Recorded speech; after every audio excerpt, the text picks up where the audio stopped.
तेव्हापासून आदिवासींच्या आरक्षण असेल, आदिवासींचा निधी असेल, आदिवासींच्या इतर ज्या काही मुद्दे असतील, मागण्या असतील, या संदर्भात सातत्यानं त्यांच्यावरती अन्याय होताना दिसत आहे. आपल्याला माहिती आहे, केसाची भरती असेल, नुकतीच नाशिकमध्ये जे काही आंदोलन सुरू आहे, जे काही जागा आउटसोर्सिंग पद्धतीने भरल्या जातात, त्याच्या संदर्भातलं कालच त्यांना नियुक्तीपत्र देण्याचा प्रकार या शासनाने खरं तर केलाय.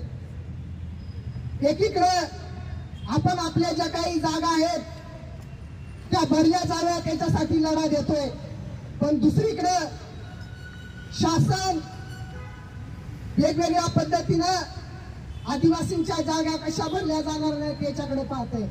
आपल्याला माहिती आहे, आत्ताच्या अधिवेशनामध्ये ज्या काही 12,500 पदे आहेत त्याच्यामधल्या सुद्धा जागा भरल्या असं शासनानं त्याच्यामध्ये म्हटले. आणि त्यामुळं आपल्याला हे समजून घेण्याची गरज आहे. शासन आपल्याला आपल्या डोळ्यामध्ये करतंय, धुळते करतंय. आपण झोपून चालणार नाही. आपल्या ज्या काही जागा आहेत, ज्या काही 12,500 म्हणतंय त्याच्यातल्या सुद्धा त्यांनी आता भरलेल्या जे काही सांगितलंय त्याच्या विरोधात देखील आपल्याला आवाज उठवण्याची गरज आहे. एकीकडे आपण पाहतोय आदिवासी विभागातल्या आदिवासी विभाग असतील, इतर जे काही विभाग असतील, एकीकडे शासनानं 200 पॉइंट रोस्टर जे काही अनुशेष पद्धत आहे तो खरं तर आता नव्यानं लागू केलंय. परंतु आमचा जो काही मागचा रोस्टर भरला नव्हता, ज्या काही आमच्या मागच्या रिक्त जागा भरल्या नव्हत्या, त्याचा काय, त्याचा देखील खरं तर सवाल या शासनाला विचारण्याची गरज आहे. दुसरा मुद्दा आहे की हा अनुशेष भरत असताना आपल्याला माहिती आहे की पूर्वी जो काय अनुशेष भरण्याची पद्धत होती त्याच्यामध्ये एससी, एसटी, ओबीसी आणि नंतर इतर प्रवर्ग होते. पण आता यांनी उलट्या पद्धतीने खरं तर अनुशेष भरण्याची पद्धत सुरू केली. आता आदिवासींचा नंबर गेलाय 8 नंबरवरती. म्हणजे एखाद्या डिपार्टमेंटला, म्हणजे पुणे विद्यापीठातले एका डिपार्टमेंट आहे त्याच्यामध्ये जर 4च जागा आहेत तर तुमचा आदिवासींचा अनुशेष यायला एक पिढी जावी लागेल. बरोबर आहे ना? म्हणजे तो जोपर्यंत रिटायर होत नाही तोपर्यंत तुमच्या जागा भरल्या जाणार नाही.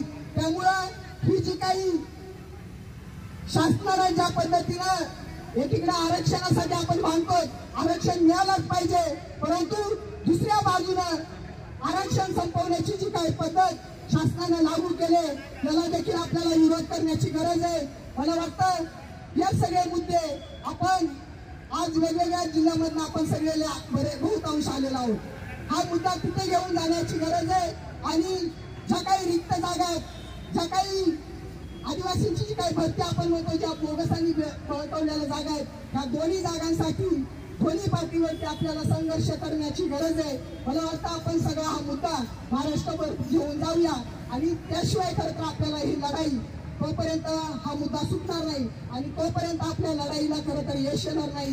ज्या पद्धतीने हिंगोलीमध्ये आंदोलन सुरू आहे, इतर ठिकाणी जशी आंदोलनं सुरू आहेत त्या पद्धतीने आपल्याला आंदोलन करावी लागतील. एवढे बोलून थांबतो. इन्क्लाब जिंदाबाद, SFI जिंदाबाद.